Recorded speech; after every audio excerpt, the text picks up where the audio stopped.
नमस्कार, मैं हूँ AI अवतार नेहा थपलियाल और आप देख रहे हैं आज के उत्तराखंड समाचार। उत्तरकाशी के आपदाग्रस्त धराली क्षेत्र में प्रभावितों को राहत पहुंचाने का अभियान निरंतर जारी है। मंगलवार को दोपहर में मौसम साफ होते ही मातली हेलीपैड से हेलीकॉप्टर्स के माध्यम से प्रभावित क्षेत्र के लिए खाद्य पदार्थ सहित विभिन्न प्रकार की राहत सामग्री की खेप भेजे जाने का सिलसिला फिर से शुरू हो गया है।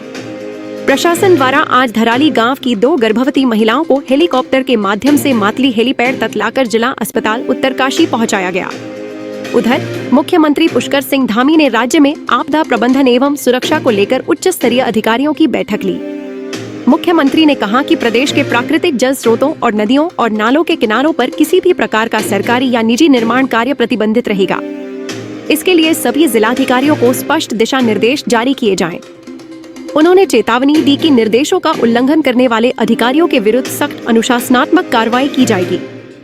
बैठक में प्रमुख सचिव RK सुधांशु सहित अन्य संबंधित अधिकारी उपस्थित थे। बारिश के बीच पहाड़ों का सफर कब मौत में बदल जाए, कहा नहीं जा सकता। मंगलवार दोपहर ऋषिकेश बद्रीनाथ राष्ट्रीय राजमार्ग पर शिवानंदी के पास एक दिल दहला देने वाला हादसा हो गया। देवान से देहरादून जा रही इको वैन जैसे ही शिवानंदी के मोड़ पर पहुंची, ऊपर पहाड़ी से अचानक एक भारी भरकम बोल्डर आ गिरा और सीधा वैन पर जा टकराया। टक्कर इतनी भीषण थी कि वाहन बुरी तरह चकनाचूर हो गया। हादसे में 60 वर्षीय महिला ने मौके पर ही दम तोड़ दिया, जबकि चालक महावीर सिंह सहित 3 अन्य गंभीर रूप से घायल हो गए। सूचना मिलते ही घोलतीस चौकी पुलिस टीम और स्थानीय लोग मौके पर पहुंचे। घायलों को जिला अस्पताल रुद्रप्रयाग भेजा गया, जहां उनका इलाज जारी है। प्रत्यक्षदर्शियों के मुताबिक बोल्डर का आकार इतना बड़ा था कि वैन पलट झपकते ही मलबे में दब गई। अब एक कमर्शियल ब्रेक है, देखते रहिए सिद्ध बली न्यूज। IHMS कॉलेज कोटद्वार के साथ दें अपने सपनों को उड़ान। UGC से मान्यता प्राप्त यह है गढ़वाल मंडल का सबसे बेहतर प्राइवेट कॉलेज। यहाँ श्रीदेव सुमन उत्तराखंड विश्वविद्यालय और उत्तराखंड टेक्निकल यूनिवर्सिटी की मिलती है डिग्री। आपके घर के पास मैनेजमेंट कोर्स MBA और BBA, computer science course MCA, BCA, BSc IT, hotel management course BHM और CHM कर बनाएं अपना उज्जवल भविष्य। शीघ्र संपर्क करें। जिलाधिकारी स्वाति S भदौरिया ने मंगलवार को विकासखंड पौड़ी के अयाल गांव पहुंचकर अमृत सरोवर का निरीक्षण किया। इसके बाद उन्होंने रछुली गांव में नर्सरी का निरीक्षण भी किया। इस दौरान जिलाधिकारी ने ग्रामीणों की समस्याएं भी सुनी तथा उनके समाधान का भरोसा दिया। जिलाधिकारी ने अयाल गांव में अमृत सरोवर का निरीक्षण करते हुए सरोवर को जल संरक्षण, सिंचाई एवं मत्स्य के रूप में गांव की साझा संपत्ति बताते हुए इसके लाभ समूह के सभी सदस्यों तक समान रूप से पहुंचाने की बात कही। उन्होंने गांव में बारिश से क्षतिग्रस्त रास्तों और पुश्तों का जायजा लेकर संबंधित अधिकारियों को सुधार कार्य शीघ्र कराने को कहा। इसके उपरांत जिलाधिकारी रछुली गांव भी पहुंची, जहां उन्होंने हिमोत्थान के सहयोग से संचालित नर्सरी का निरीक्षण किया। उन्होंने जिला विकास अधिकारी को निर्देश दिए कि नर्सरी बेहतर तरीके से तैयार हो, इसके लिए समूह की महिलाओं को प्रशिक्षण देना सुनिश्चित करें। निरीक्षण के दौरान PRDA विवेक कुमार उपाध्याय, जिला विकास अधिकारी मनविंदर कौर, खंड विकास अधिकारी सौरभ हांडा सहित अन्य अधिकारी मौजूद रहे।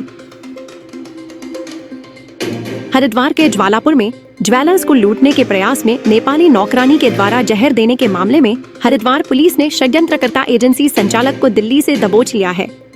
पुलिस फरार नौकरानियों को पकड़ने के लिए नेपाल में डेरा डाले हुए है। आपको बता दें कि 8 अगस्त को हरिलोक कॉलोनी ज्वालापुर निवासी गौरव कुमार के घर पर काम के लिए रखी नेपाली मूल की नौकरानियों अनिशा राय और पुष्पा ने लूट के इरादे से खाने में जहरीला पदार्थ खिला दिया था, जिससे परिवार के 4 लोग बेहोश हो गए थे। लेकिन उसी समय मकान मालिक की बेटी के घर पर आ जाने के कारण दोनों नौकरानियों को बिना चोरी किए ही वहां से फरार हो गई। ज्वेलर्स की शिकायत के बाद 1 में आई पुलिस ने दिल्ली स्थित सूरज प्लेसमेंट एजेंसी से षड्यंत्र के आरोपित एजेंसी संचालक हीरा लामा को गिरफ्तार कर लिया। हर घर तिरंगा अभियान के आह्वान पर कोटद्वार विधायक एवं उत्तराखंड विधानसभा अध्यक्ष ऋतु खंडूरी भूषण ने कोटद्वार में आयोजित तिरंगा रैली में भाग लिया। मोटाढांग से मालवीय उद्यान तक आयोजित कार एवं बाइक रैली में ऋतु खंडूरी भूषण ने कार्यकर्ताओं के साथ उत्साहपूर्वक सहभागिता करते हुए तिरंगा यात्रा निकाली। उन्होंने कहा कि प्रधानमंत्री मोदी की सोच देश के हर नागरिक को एक सूत्र में जोड़ने की है। हर घर पर तिरंगा फहराना हमारे स्वतंत्रता सेनानियों और क्रांतिकारियों को सच्ची श्रद्धांजलि है। उन्होंने कहा तिरंगा यात्रा के माध्यम से हम कोटद्वार से यह संदेश दे रहे हैं कि हम सभी एकजुट हैं और अपने वीर सैनिकों का मनोबल बढ़ाते रहेंगे ताकि वे देश की सीमाओं पर उसी साहस और निष्ठा से रक्षा करते रहें। भाजपा जिलाध्यक्ष राज गौरव नौटियाल ने कहा, तिरंगा केवल एक ध्वज नहीं बल्कि हमारे गर्व, सम्मान और बलिदान का प्रतीक है। कोटद्वार की जनता ने आज अद्भुत एकता और देशभक्ति का परिचय दिया है। इस अवसर पर मेयर शैलेंद्र सिंह रावत, राज्य मंत्री राजेंद्र अंथवाल, इफ्को डायरेक्टर उमेश त्रिपाठी, प्रदेश कार्यकारिणी सदस्य जगमोहन रावत, मंडल अध्यक्ष आशीष रावत, विकासदीप मित्तल, पार्षद सौरभ नौटियाल, प्रेमा खंतवाल सहित अनेक कार्यकर्ता एवं नागरिक उपस्थित रहे। आवश्यक भी है क्योंकि जैसे हम कहते हैं तिरंगे के लिए हम लोग जीते हैं, तिरंगे के लिए हम लोग मरते हैं और साल में एक बार ये जो राष्ट्रीय पर्व हमारा आता है इसको मनाने में अलग ही आनंद आता है, गौरव महसूस होता है। बल हम देते हैं उन सैनिकों को जो हमारे लिए बॉर्डर पर खड़े होकर इस अपने देश के लिए, देश में रहने वासियों के लिए अपना पूरा न्यौछावर, पूर्णतः न्यौछावर करने को तैयार रहते हैं, सर्वोच्च बलिदान देने को तैयार रहते हैं। तो ऐसी यात्राओं से उन्हें बल मिलता है। उत्तरकाशी थराली को भी हम याद करना चाहेंगे और वहाँ के भाई बहनों को आश्वस्त करना चाहेंगे कि कोटद्वार की ओर से, कोटद्वार के संगठन की ओर से, कोटद्वार में जो जनप्रतिनिधियों की ओर से हम अपनी पूरी संवेदना उनको देते हैं और पूरा प्रयास करेंगे कि उनको विकसित करने में, फिर से ठीक करने में, उनके जीवन को फिर से सुचारू रूप से चलने में जो भी मदद हम सबसे हो पाएगी वो हम सब करेंगे। हम उनको याद कर रहे हैं इस समय। तिरंगा यात्रा जो आपने आज की है, बहुत ही सुंदर यात्रा आप लोगों ने की है। आप सबको मैं बहुत सारी एक बार फिर ढेर सारी बधाई और शुभकामनाएं देती हूँ। तो यह थे आज के समाचार। रोजना प्रदेश के नवीनतम समाचारों को देखने के लिए कृपया हमारे चैनल को सब्सक्राइब कीजिए, लाइक और शेयर कीजिएगा।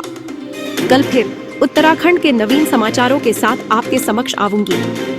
तब तक खुश रहिए, आबाद रहिए और देखते रहिए सिद्ध बली न्यूज। जय हिंद।